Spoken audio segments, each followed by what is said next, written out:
السلام علیکم ورحمۃ اللہ الحمد للہ وحدہ والصلاة والسلام علی من لا نبی بعد اما بعد فاعوذ باللہ من الشیطان الرجیم بسم اللہ الرحمن الرحیم قال النبی صلی اللہ علیہ وسلم اغلہ اللہ فی ظلہ یوم لا ظل الا ظلہ فرجل قلبہ معلق بالمساجد۔ ہم گزشتہ دروس میں ان خوش نصیب لوگوں کے متعلق عرض کر رہے تھے جن کو اللہ تعالیٰ اپنے عرش عظیم کا سایہ نصیب فرمائے گا۔ ان میں سے پہلا شخص تھا انصاف کرنے والا بادشاہ، اور دوسرا جوانی میں اللہ کی بندگی کرنے والا۔ اب تیسرے خوش نصیب لوگوں کا ذکر ہے، یعنی تیسری قسم کے لوگوں کا جن کو اللہ تعالیٰ اپنے عرش عظیم کا سایہ نصیب فرمائے گا۔ ان میں سے ایک وہ شخص ہے کہ رجل قلبہ معلق بالمساجد، جس کا دل جو ہے وہ مسجد کے ساتھ لگا ہوا ہے۔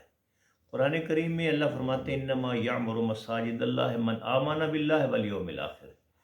اللہ کی مساجد کو وہ تعمیر کرتے ہیں جو اللہ اور یوم آخرت پر ایمان رکھتے ہیں۔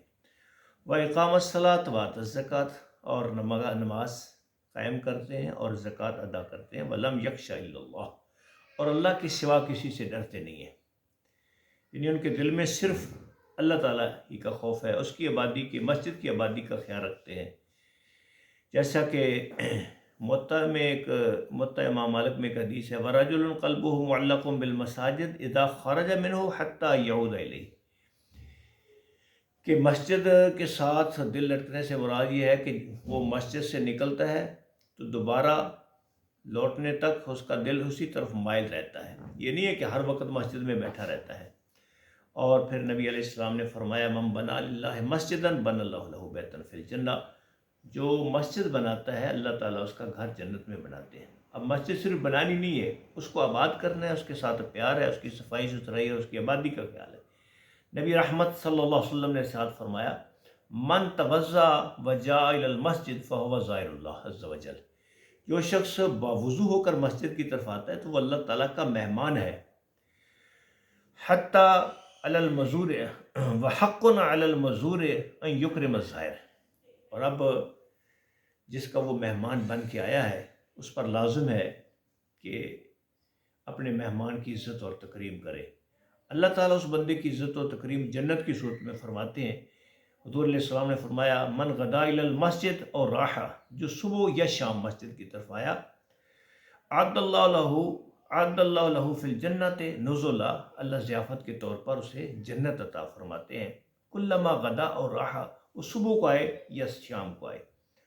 اور ایک روایت میں ہے بشر المشائین فی الظلم الی المساجد بالنور التام یوم القیامہ، کہ اندھیروں میں مسجدوں کی طرف چل کر آنے والوں کو جنت کی بشارت دے دیجیے، انہیں قیامت کے روز مکمل نور نصیب ہوگا۔ نبی رحمت صلی اللہ علیہ وسلم نے ارشاد فرمایا اذا مررتم بریاض الجنہ فارتعوا منہا، جب جنت کے باغات کے پاس سے گزرو تو اس سے چرا کرو۔ اصحاب رسول نے عرض کی اللہ کے رسول، وہ جنت کے باغات کیا ہیں اور اس میں چرنا کیا ہے؟ تو آپ صلی اللہ علیہ وسلم نے ارشاد فرمایا حلق الذکر، ذکر کے حلقے، ذکر کی محفلیں، والمساجد، اور مسجدیں، یہ جنت کے باغات ہیں۔ تو ان میں چرنا ہے سبحان اللہ، الحمدللہ، اللہ اکبر، یعنی اللہ تعالیٰ کے اذکار ہیں۔ دعا ہے کہ اللہ تعالیٰ ہمیں مساجد کو آباد کرنے کی توفیق عطا فرمائے، مساجد کے ساتھ محبت کرنے کی توفیق عطا فرمائے، اور مساجد سے محبت یہ ہے کہ ان کو آباد کیا جائے نماز باجماعت کی صورت میں۔ السلام علیکم ورحمۃ اللہ۔